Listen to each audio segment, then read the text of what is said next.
Spika, kuna swali la nyongeza. Mheshimiwa Baraka Ulimboka. Lini miradi ya umwagiliaji ya mbuga ya Tenende na Katumba Songwe itaanza? Swali langu namba 132 lipatiwe majibu. Asante sana Mheshimiwa Spika. Katika mwaka wa fedha 2025/26 serikali kupitia Tume ya Taifa ya Umwagiliaji inaendelea na upembuzi yakinifu na usanifu wa kina wa miradi ya umwagiliaji ya Tenende na Katumba Songwe kwa ajili ya kujua gharama halisi za ujenzi wa miradi hiyo. Upembuzi yakinifu na usanifu wa miradi hiyo unatarajia kukamilika ifikapo Julai 2026 na hivyo kujumuishwa kwenye mpango kazi wa ujenzi wa miundombinu ya umwagiliaji katika mwaka wa fedha 2026/2027. Mheshimiwa Ulimboka. Nashukuru Mheshimiwa Spika.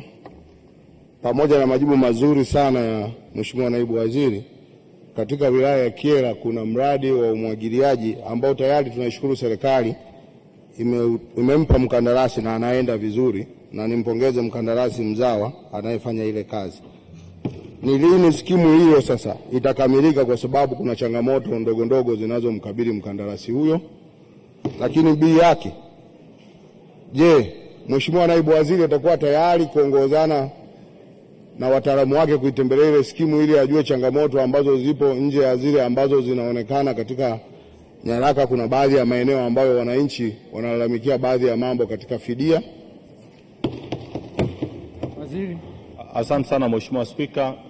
Nimpongeze mbunge wa Kyela kaka yangu Baraka Mwamengo, umeanza kazi vizuri, na jambo moja tu uwe na uhakika nalo. Moja, skimu itaisha kwa wakati kwa sababu tutajitahidi kusukuma fedha, lakini vile vile kuhakikisha kwamba mkandarasi anafanya kazi kwa viwango ambavyo tumekubaliana kimkataba. Kwa hiyo hilo tutapambana nalo ili wananchi wa Kyela waweze kunufaika. Lakini la pili, nipo tayari, tutaongozana mimi na wewe. Bahati nzuri tuko njia moja, nitafika katika hilo eneo mimi pamoja na wataalamu. Asante Mheshimiwa Spika.